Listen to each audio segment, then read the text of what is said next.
Hello everyone, maths मंत्रा में आपका स्वागत है। आज हम स्टैंडर्ड 10th के सेक्शन बी से स्टार्ट करेंगे। सेक्शन बी का हमने लास्ट 2 क्वेश्चन कर लिए थे। आज हम 27 से स्टार्ट कर रहे हैं। 27 क्वेश्चन में है find the 30th term of the AP 10, 7 and 4। ये आपके पास गिवन है और आपको 30th टर्म्स आपको फाइंड करनी है। जो गिवन है उससे हम A और D की वैल्यू फाइंड कर लेंगे। A फर्स्ट टर्म और कॉमन डिफरेंस जो होगा इसमें माइनस करेंगे तो हमारा 3 आएगा। तो उससे हम nth टर्म फाइंड करेंगे। nth टर्म फाइंड करने का हमें फार्मूला मालूम होना चाहिए। यहाँ पे हम लिखेंगे a इक्वल टू हमारे पास है 10 और d equal to common difference. Common difference कैसे फाइंड करते हैं? लास्ट टर्म में से फर्स्ट टर्म को माइनस करेंगे, सेकेंड टर्म में से फर्स्ट टर्म, 7 में से 10 या 4 में से 7। तो 7 में से जब हम 10 माइनस करेंगे तो हमारे पास जो आंसर आएगा वो -3 आएगा। कई बच्चे क्या करते हैं कि 10 में से 7 माइनस कर देंगे, 3 आंसर आ गया, जो कि रॉन्ग होगा। आपको सेकंड टर्म में से फर्स्ट टर्म या थर्ड टर्म में से second term means next term में से प्रीवियस टर्म को माइनस करना होता है। और फाइंड क्या करना है? n इक्वल टू हमारे पास गिवन है 30। n term 30th term find करना है। n हमारे पास 30 है। अब इसका फार्मूला है an equal to a plus n-1 into D. ये फार्मूला है। अब इसकी वैल्यू पुट करेंगे। a के place a as it is और a के प्लेस पर रख दे, n के प्लेस पे लिखेंगे 30, क्योंकि 30th टर्म फाइंड करना है। a हमारे पास गिवन है 10 प्लस n-1 मीन्स n है हमारे पास 30, ये n है, और -1। d की वैल्यू क्या आई है? -3। A30 इक्वल टू 10 प्लस 30 में से 1 माइनस किया 29 -3। 10 प्लस प्लस माइनस या पहले मल्टीप्लाई कर लेते हैं। 29 को -3 से, 29 को 3 से मल्टीप्लाई करेंगे 27, 3 2 जा 6 और ये 87। 87 किसका आएगा? माइनस का। 10 प्लस माइनस माइनस 87। अब 87 में से 10 माइनस किया तो 77, और बिगर नंबर हमारा 87 है, 10 स्मॉलर है, तो उसके साथ जो साइन है माइनस का, तो माइनस का साइन आएगा। तो 30 जो वैल्यू आई है वो -77 आया है। दस द 30th इस तरीके से आप लिखेंगे तो ज़्यादा अच्छा लगेगा। 30th term of the given AP is -77। इस तरीके से क्वेश्चन को कंप्लीट करेंगे। होपफुली समझ में आया होगा। नेक्स्ट क्वेश्चन देखेंगे। इम्पोर्टेंट क्वेश्चन है, लास्ट 2-3 ईयर्स के है ये। क्वेश्चन नंबर 28 में, नेक्स्ट क्वेश्चन है 28, find the sum of first 20 terms. अब आपको 20 टर्म्स का सम फाइंड करना है। उस क्वेश्चन में 30th टर्म फाइंड करना था, इसमें आपको 20 टर्म्स का सम फाइंड करना है। AP है 4, 8 और 12 गिवन है। A हमारा फर्स्ट टर्म 4 हो जाएगा। कॉमन डिफरेंस 8 में से 4 माइनस कर देंगे, 4 आ जाएगा, या 12 में से 8 माइनस करोगे तब भी आपका 4 आएगा। तो आपके पास A मिल गया, फर्स्ट टर्म मिल गया, कॉमन डिफरेंस मिल गया, n 20 है। अब आपको फाइंड करना है सम का फार्मूला याद होना चाहिए। सम का फार्मूला क्या होता है? Sn equal to n/2 bracket 2a plus n-1 into D. ये हमारा फार्मूला होगा। चलो सोल्व करते हैं इसको भी। आपको क्वेश्चन को अच्छे से समझना है। यहाँ पे सम फाइंड करना था, उसमें टर्म फाइंड करना था, ठीक है ना। ये ध्यान रखना है कि किस में कौन सा फार्मूला पुट करना है। a equal to 4, d equal to second term में से फर्स्ट टर्म को माइनस कर देंगे 4, एंड n इक्वल टू कितना है? 20। अब Sn निकालना है। Sn equal to n/2 2a plus n-1 into D. ये हमारा फार्मूला है। वैल्यू पुट करेंगे।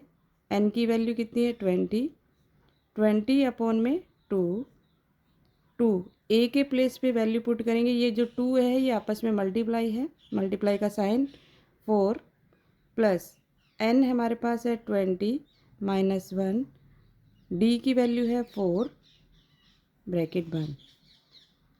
2 के टेबल में 20 10 जा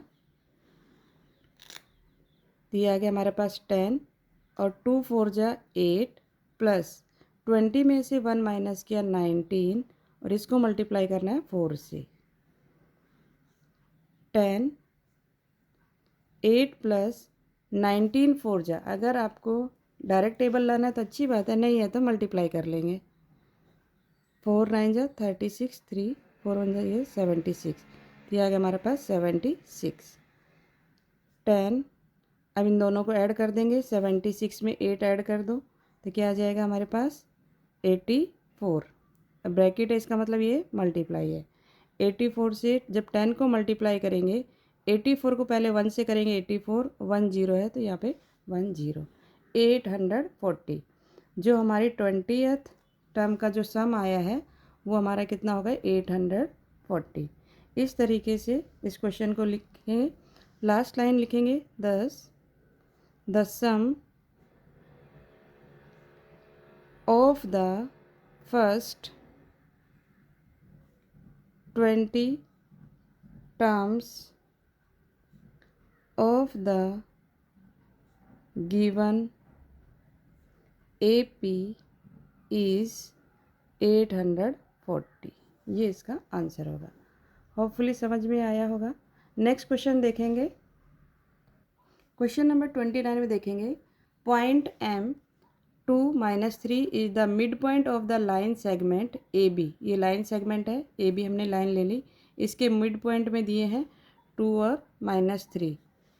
if the coordinate of point B के कोऑर्डिनेट हैं 1 और 4, find the coordinate of point A। इसके आपके कोऑर्डिनेट फाइंड करने हैं, हम इसको x और y ले लेते हैं। ठीक है, अब इसके कोऑर्डिनेट कैसे फाइंड करेंगे, इसके भी हमारा एक तरह से फार्मूला ही है, लिखेंगे इसको। हमने क्या एज्यूम किया है, लेट द कोऑर्डिनेट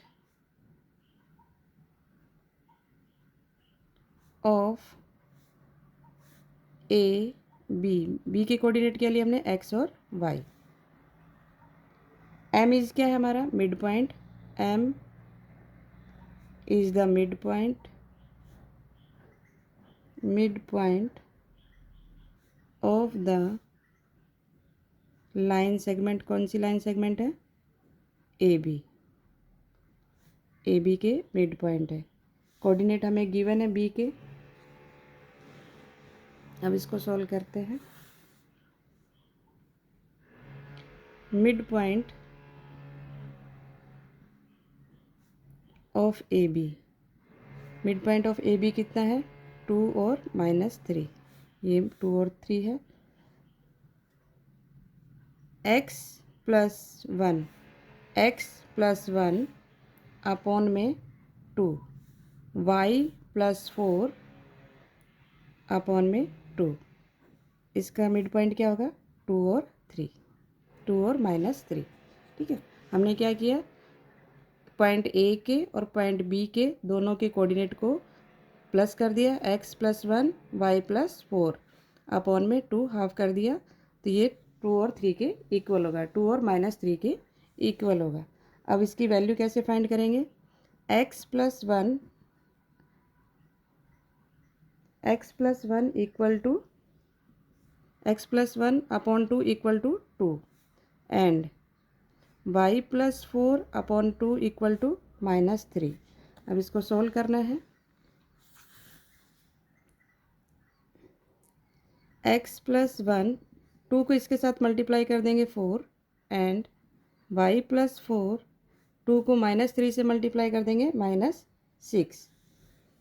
x की वैल्यू हो जाएगी 4, ये प्लस में है, जब राइट साइड में जाएगा तो माइनस साइन चेंज हो जाएगा, x की वैल्यू आ गई 3 एंड y की वैल्यू -6 और ये प्लस का 4 है तो इधर जाएगा तो -4, तो y की वैल्यू आ गई -10 एंड x की वैल्यू आई 3 और y की वैल्यू आई है -10। तो हमें कोऑर्डिनेट मिल गए पॉइंट ए के। दस द कोऑर्डिनेट